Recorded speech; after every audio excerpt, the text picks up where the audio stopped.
for now, let us talk to Mr. Faber, as Sage Northcutt called him. He would not call him Urijah. You notice that? The utmost respect for the one and only Urijah Faber. He joins us now via the phone. Urijah, are you there? I'm good. Were you just on with Sage, Mr. Sage? Yes, we had Mr. Sage on, and he spoke about you a bunch of times, but would never refer to you as Urijah. He kept saying Mr. Faber this, Mr. Faber that. I told him you spoke glowingly of him, and he returned the favor. He is very excited to be a part of the team. Only said good things, shockingly, about Team Alpha Male. Was that shocking for you, Ariel? That was just me. I just threw in that word because you said that I was passive aggressive, and I'm still a little sensitive about that, my man. Hey, before we go any further, okay, yes, can we let your fans know that your brother's like a high-end designer in Nordstrom and Saks and stuff like that? Wow, we're gonna do this. He's got a crazy. He's got an awesome clothing line. Was it 20 tees? Okay. Instagram is 20. Yeah. Right? What's Instagram? This is incredible. How do you never talk about your brother? Are you jealous of your brother? Be honest. No. I'm very proud of him. Yes, the company is 20 Tees. They're killing it. They had a collaboration with the great Odell Beckham. He's in all kinds of stores. Yes, thank you for the shout out for the Instagram. I just didn't expect you to do this. I mean, what a mensch you are. You're actually giving a shout out to my brother, David Helwani. I'm challenging you. Okay. I'm challenging you to mention your brother's clothing line once a podcast. Maybe we could get a collabo, a Faber Helwani collabo. My mom would be so excited about this. This is her dream come true. I don't know about a collabo. His stuff's pretty awesome. I was checking it out on the plane ride home yesterday. I'm like, why does Ariel not get his MMA buddies in some of these clothes and talk about his brother's website more, or whatever the deal is? You're right. Give your brother some love, man. He's doing some big things. He is. Big thanks. Yeah, I should be less selfish. I don't know. I don't want to, make it a conflict of interest because, putting you guys together, I have to keep it neutral. I'm very into that sort of thing. Being professional, distance, not fraternizing with the fighters. What's more professional than talking about your brother? That's true. I don't know what is more professional.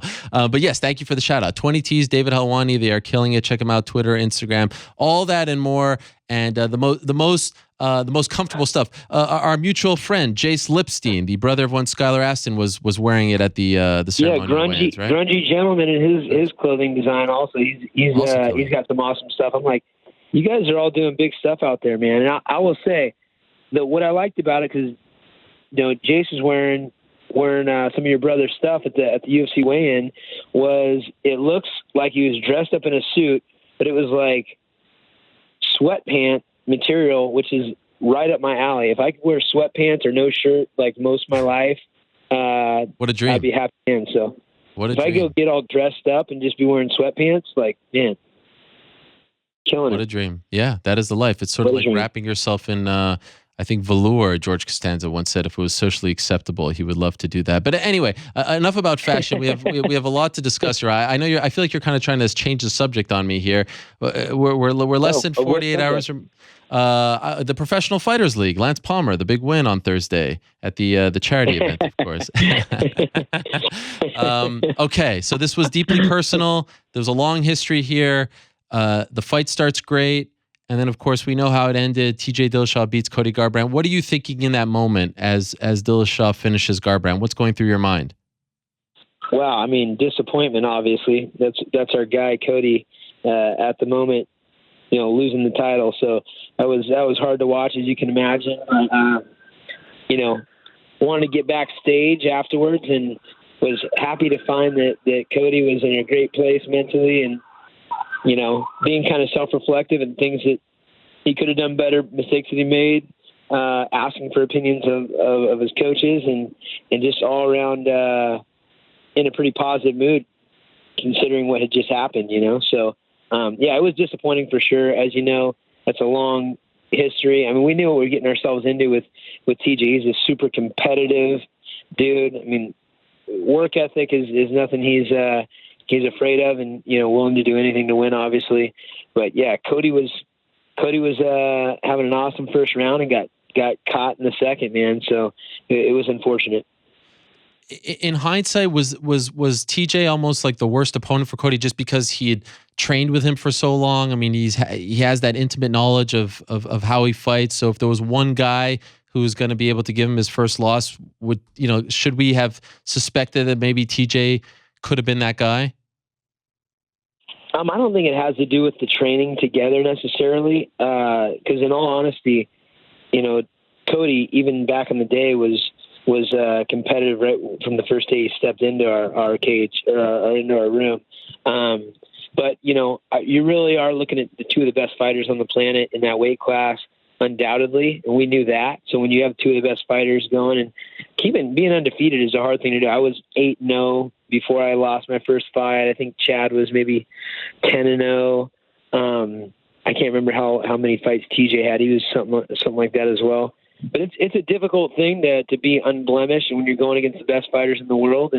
And Cody was having in my opinion, Cody was having an incredible first round. Yeah. And I think he was very elusive and kind of a pinpoint, like make him miss, make him pay type of situation in the first round. And in the second round, I think because he had him hurt so bad at the end of the first, I think he let his guard down just a little bit and was a little more inclined to do a 50-50 exchange, and that's where he got caught in the end. So, Cody says, "Hey, I had my hand down." It was he actually caught a clean left hook on TJ that did not put TJ down, and then TJ returned with a right hand right over the top, and so there's not much more to it than that. It was unfortunate for us, but congrats to TJ.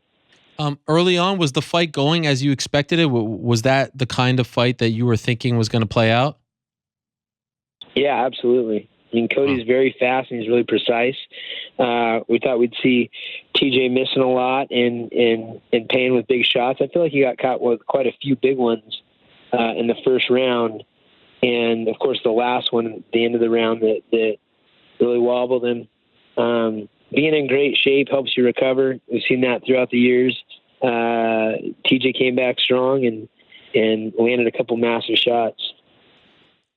You've experienced the highest of highs, the lowest of lows, and you know what it's like to lose that first fight. Given your experience, you've been in many of those locker rooms. How's he handling it? I mean, he showed up eating pizza. He seemed to be in good spirits, but backstage, are you surprised with the way he's handling it? Did anything stick out? It's always fascinating to see how someone handles that for the first time. What was your impression of it all?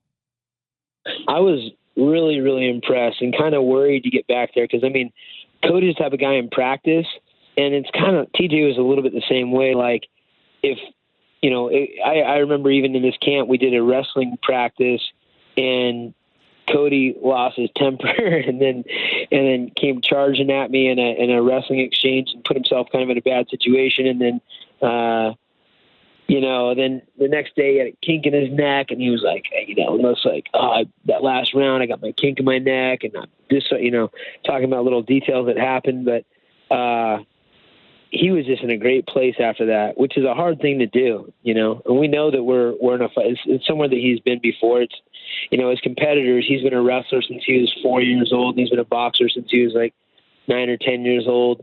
It's not like you don't experience losses, so it's not something unfamiliar. It's just unfortunate because there was so much on the line. There's so much buildup for that one and such a storyline. So there's adds a little more to the loss, but at the end of the day, this is the fight game, and you're looking at two of the best to do it, really. So considering that, did it sting? Did it hurt a little more, the fact that it was TJ and this was so personal for you guys? I think it would be more, not necessarily. The crappy part is obviously that there's going to be another build-up with the same type of tension, but it wasn't fun for me. I didn't watch The Ultimate Fighter. I didn't watch the countdown stuff. I didn't watch anything until like the 2 days before, or maybe it was like 3 days before when I was out cornering Lance and couldn't sleep. And so I started watching some of the stuff, but it's not a fun situation. It's a bunch of drama. You're reminded, you're hearing I'm hearing a guy that I know for a fact is saying things about me that aren't necessarily true. So it's like, hearing this kind of stuff is not a fun situation. It's going to happen again. Absolutely. I mean, Cody and TJ are going to fight again. We're going to have to go through it again. It's not the funnest build up. So, I mean, there's a little bit to that. That is a little bit more enticing, but I think it would have been probably worse had he lost to Cruz, to be honest. Do you regret anything that was said? Do you cringe at anything that was said? Or, Cody afterwards said, "I stand by it all. I don't like him as a person. He's not a good person. I stand by everything I said as far as what happened with Holdsworth, the steroids, all that stuff." Are you regretful of anything? Do you feel weird about anything that was said? Said by me? As the head guy of the team, you're the face of the team, maybe by you, anything at all. Was there anything that you're like, man, I wish it didn't go there? For me, the only thing that I ever bring up as an issue is the fact of one simple thing. TJ saying that I kicked him off the team versus him just leaving the team, because that's a lie, and I don't like to have people lie about me. So that's the one thing that I, stand to keep true. I mean, that's the thing that bothered me about the whole situation. We could have been fine friends and just gone on had he not tried to, switch the roles and say it how it wasn't, So that's the only thing. And as far as, Cody saying the steroid thing, etc., these are conversations that and I've heard conversations that have gone in between, within the team that I wasn't a part of. So I can't say my thing about it. If you guys want to know the details of what Cody's talking about, you have to get that from him, because, I was kind of like, patriarch of the team, where if something shady's going on, no one will tell me about it. And so I've heard some things that made me lose some respect, absolutely, but it's not my place to say about conversations that were had or things that were said or things that were done when I wasn't actually there in the know, Are you considering coming out of retirement to fight TJ? No, I was in a Metro PCS Q&A, and someone's asked me what would it take to bring you out of retirement. I said, the biggest dollars. And then a girl said, if TJ calls you out after this fight, would that bring you out of retirement? And I just said, that sounds like fun. If it's unbeknownst to me, if anyone's asking for that, calling for that, or offering that, I haven't heard it. I would have to consider that if they came and talked to me. And, there's one thing I know for sure is I'm not afraid of a good fight, and I enjoy it, and I like making money. But I would hate for that to be the focus, rather than Cody getting back in there and getting his shot to redeem himself, because he's been the guy that has been on the front lines. He's been the guy that's putting in this time to be the world champion right now, and I've retired, Afterwards, though, Dillashaw was really pushing for the Demetrius Johnson fight and going down to 125 to fight him. Do you like his chances in that fight? Do you like that idea for him? I mean, I like the chances for both Cody or TJ in that fight with Demetrius, because in all honesty, I've been a big 135 pounder, had to cut a lot of weight, especially the last few years.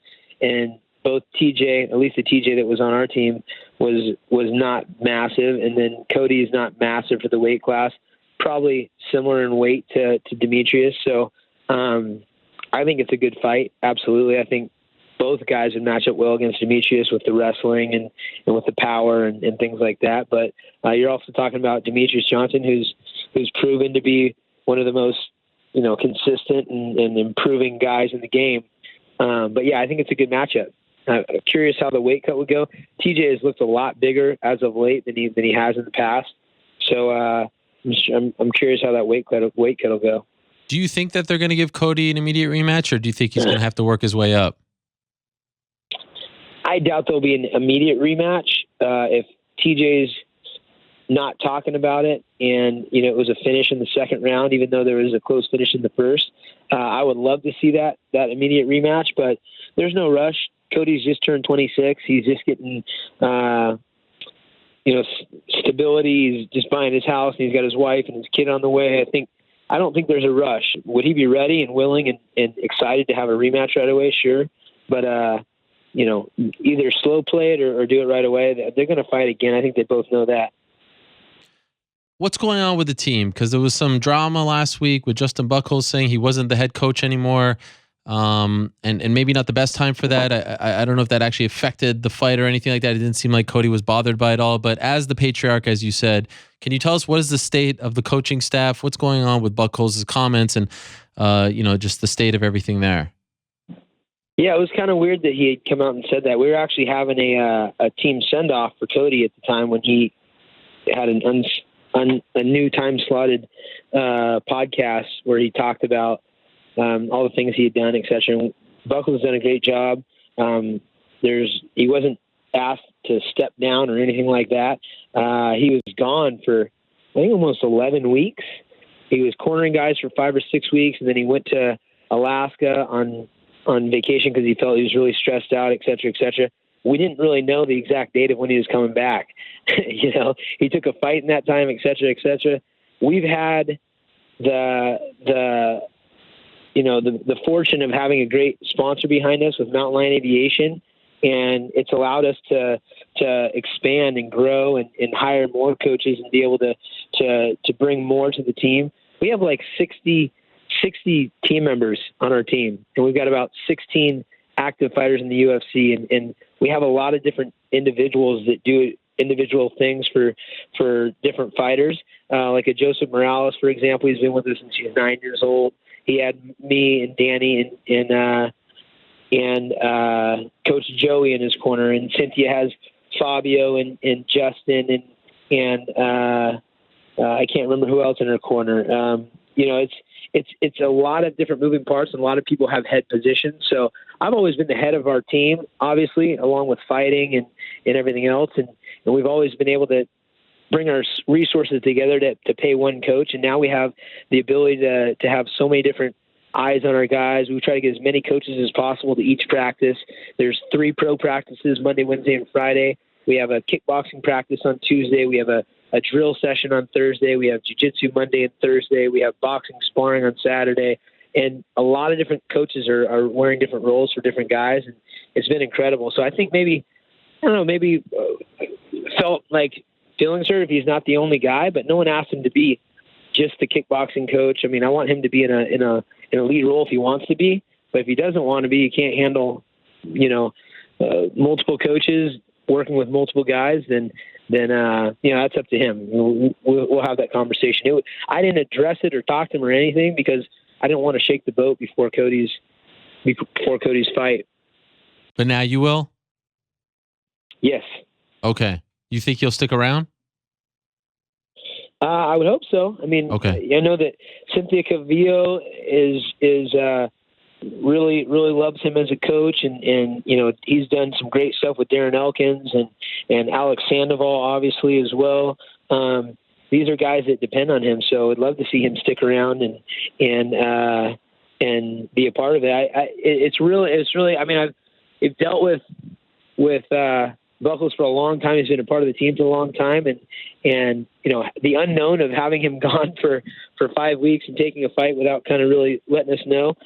He came back and classes were covered that week, and so I said, "Hey, we got classes covered this week." And then he went off and started saying that he was fired. I'm like, or moved from a different position. I said, "No, we've got a lot of coaches in here. We're all pulling our weight, man. This is an important fight." And that was 3 or 4 weeks before the big fight, and Lance had his big fight. So, I want to really sit down with him and let him know that we value him and make sure that moving forward, we have everything firing on all cylinders. Last thing for you, Mr. Faber, I got to ask you, your corner. You don't often corner. I mean, we see you from time to time, but there's a lot of times where I feel like you're there in the front row, but not in the corner. But you are cornering Sage. What has it been like with him, and why are you so high on this young man? It's crazy. Everyone I talk to, it almost comes off as like unbelievable how kind and what good energy Sage has. Yeah. But you can see it in our room. Everyone loves Sage. He's like a bubbly, outgoing guy. And for like I said, we have a lot of different fighters in different areas. And I cornered Joseph Morales. He's been with me since he's 9 years old. Obviously, I'm present more as a team leader and as a coach than I am as a fighter for the first time. And and Sage's skill set, I think the things that he needed to work on the most are my bread and butter. So we've been, really working one-on-one on getting him, to fill in the things that I feel like are kind of the missing link for him. So it just makes sense right now. And I love, the guy's energy. He's a great addition to any room, any team. Just positivity. He's always having guys go out and do fun things, going out hiking and just like an all around good guy. I mean, he's like as close as you can get to like a Leave It to Beaver, Yes. Well, he's got that mean streak too. So, just he had asked me if I would corner him, and I said, yeah, absolutely. And I always corner whenever someone asks. And now that I'm going to have a little more presence on the team as less of a fighter and more of a team leader, then it'll probably happen more and more. But it's not going to be my sole thing. We've got a lot of great coaches with Justin and with Danny and with Holdsworth and Joey and Fabio and Felipe Barraggio. We've got so many different guys. Dustin Akbari. All these guys are contributing. Owen Carr. It's been an awesome time for our team. Good luck on Saturday. Appreciate you coming on, Uriah. Thank you very much. Sorry you didn't go hey, brother, the team's way. Tell your mom I said hello. Oh my God. And start giving your brother some love. I will. I'm sorry. Already everyone's 20 T's. Thank you so much. What a mensch. Let's work together. Let's collabo, okay?